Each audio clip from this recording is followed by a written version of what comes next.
राम राम जी सभी को। आज मैं आपको भगवत गीता यथारूप पढ़कर फिर से सुनाऊंगी। आज आगे मैंने कल यहाँ तक पढ़ा दिया था, इसको आज यहाँ से स्टार्ट करेंगे।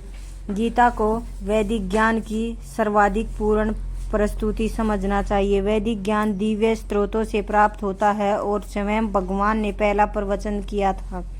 भगवान द्वारा कहे गए शब्द अपौरुषेय कहलाते हैं, जिसका अर्थ है कि वे 4 दोषों से युक्त संसारी व्यक्ति द्वारा कहे गए शब्दों से भिन्न होते हैं। संसारी पुरुष के दोष हैं, वह त्रुटियां अवश्य करता है, वह अनिवार्य रूप से भ्रमित होता है, उसमें अन्यों को धोखा देने की प्रवृत्ति होती है तथा वह अपूर्ण इंद्रियों के कारण सीमित होता है। इन 4 दोषों के कारण मनुष्य सर्वव्यापी ज्ञान विषय पूर्ण सूचना नहीं दे पाता। ऐसे दोषपूर्ण व्यक्तियों द्वारा वैदिक ज्ञान प्रदान नहीं किया जाता। इसे पहल प्रथम सृष्टि जीव ब्रह्मा के हृदय में प्रदान किया गया। फिर ब्रह्मा ने इस ज्ञान को अपने पुत्रों तथा शिष्यों को उसी रूप में प्रदान किया जिस रूप में भगवान से प्राप्त हुआ था। भगवान पूर्ण हैं और उनका प्रकृति के नियमों से वशीभूत होने का प्रश्न ही नहीं उठता। अतएव मनुष्य में इतना समझने की बुद्धि होनी चाहिए कि भगवान की इस ब्रह्मांड की सारी वस्तुओं की एकमात्र स्वामी है। वे ही आदि सृष्टा तथा ब्रह्मा के भी सर्जन करता है। 11वें अध्याय में भगवान को पितामह के रूप में संबोधित किया गया, क्योंकि ब्रह्मा को पितामह कहकर संबोधित किया गया है और वे तो इन पितामह के भी स्पष्टा। अतएव किसी को अपने आप को किसी भी वस्तु का स्वामी नहीं मानना चाहिए, उसे केवल उन्हीं वस्तुओं को अपना मानना चाहिए जो उसके पोषण के लिए भगवान ने अलग कर दी हैं। भगवान द्वारा हमारे सदुपयोग के लिए रखी गई वस्तुओं को किस तरह काम में लाया जाए, इसके अनेक उदाहरण प्राप्त हैं, जिसकी भी व्याख्या भगवत गीता में हुई है।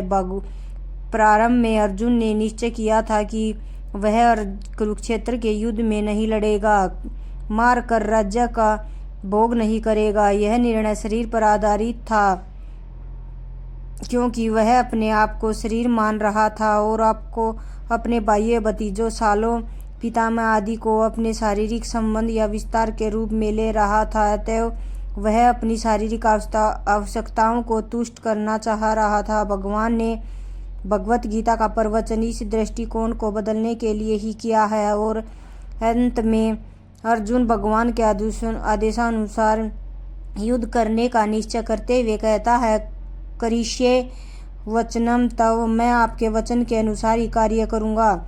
इस संसार में मनुष्य बिल्लियाँ तथा कुत्तों के समान लड़ने के लिए नहीं है।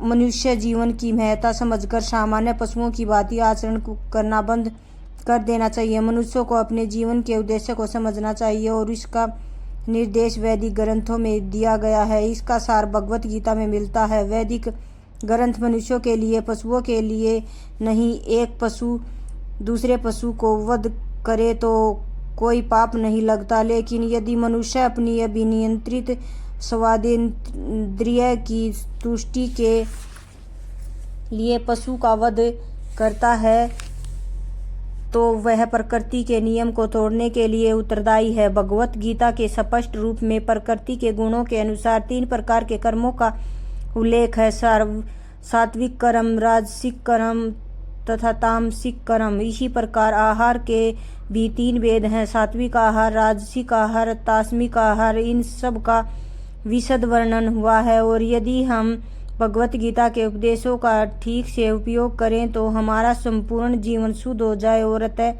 हम अपने गंतव्य को प्राप्त हो सकते हैं, जो इस भौतिक आकाश से परे हैं। यह गंतव्य सनातन आकाश या नित्य चिन्मय आकाश कहलाता है। इस संसार में हम पाते हैं कि प्रत्येक पदार्थ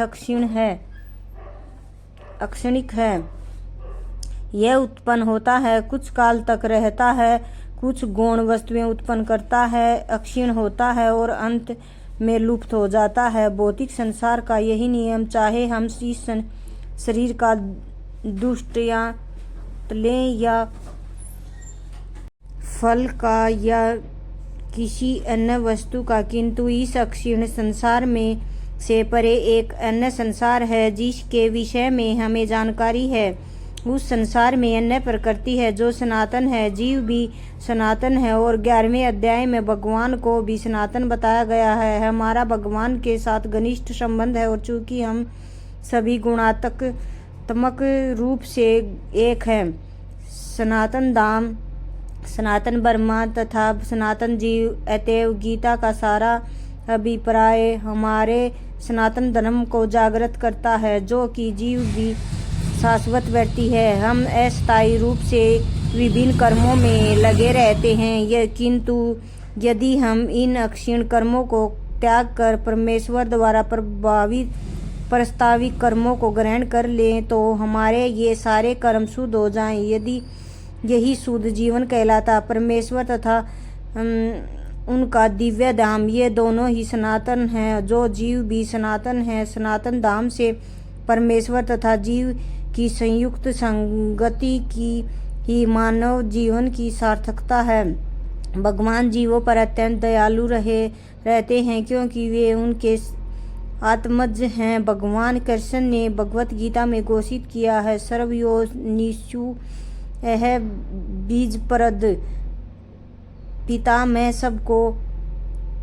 सबका पिता हूँ। निस्संदेह है अपने अपने कर्मों के अनुसार नाना प्रकार के जीव हैं ये, लेकिन यहाँ पर कृष्ण कहते हैं कि वे उन सब के पिता हैं। तब भगवान उन समस्त अतीत बद्ध जीवों का उद्धार करने तथा उन्हें सनातन धाम वापस बुलाने के लिए अवतरित होते हैं, जिससे सनातन जीव भगवान की नित्य संगति में रहकर अपनी सनातन स्थिति को पुनः प्राप्त कर सके। भगवान स्वयं नाना अवतारों के रूप में अवतरित होते हैं या फिर अपने विश्वत सेवकों को अपने पुत्र पार्षदों या आचार्यों के रूप में इन बद्ध जीवों का उद्धार करने के लिए भेजते हैं। तब सनातन धर्म की ही सांप्रदायिक धर्म पद्धति का सूचक नहीं है। यह तो नित्य परमेश्वर के साथ नित्य जीवों के नित्य कर्म धर्म का सूचक है। जैसा कि पहले कहा जा चुका है, यह जीव के नित्य धर्म को बताता है। निपाद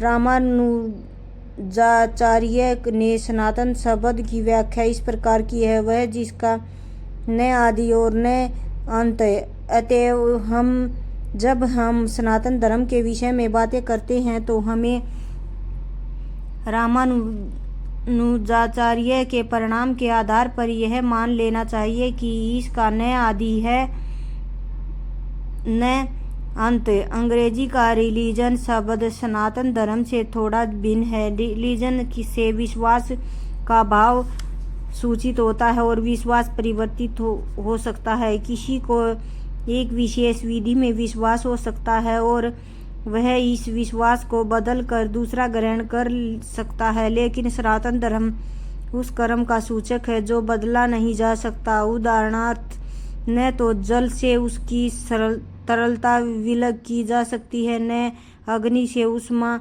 विलग की जा सकती है। इसी प्रकार जीव से उसके नित्य कर्म को विलग नहीं किया जा सकता। सनातन धर्म जीव का शाश्वत अंग। अतएव जब हम सनातन धर्म के विषय में बात करते हैं तो श्रीपाद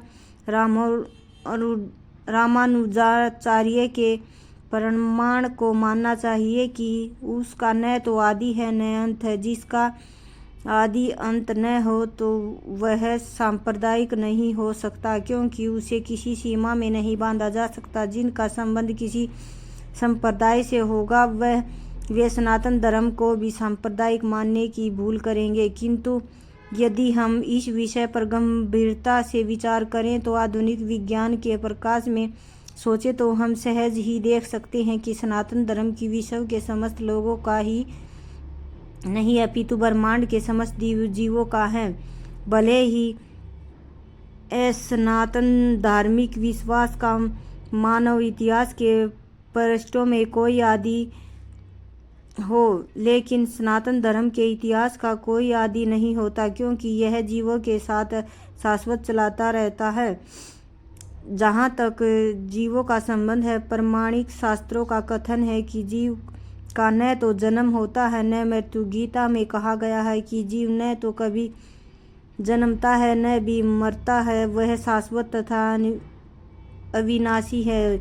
इस अक्षण भंगुर शरीर के नष्ट होने के बाद भी रहता है। सनातन धर्म के स्वरूप के प्रसंग में हमें धर्म की धारणा को संस्कृत की मूल धातु से समझना होगा। धर्म का अर्थ है जो पदार्थ विशेष में सदैव रहता है। हम यह निष्कर्ष निकालते हैं कि अग्नि के साथ उष्मा तथा प्रकाश सदैव रहते हैं। उष्मा व प्रकाश के बिना अग्नि शब्द का कोई अर्थ नहीं होता।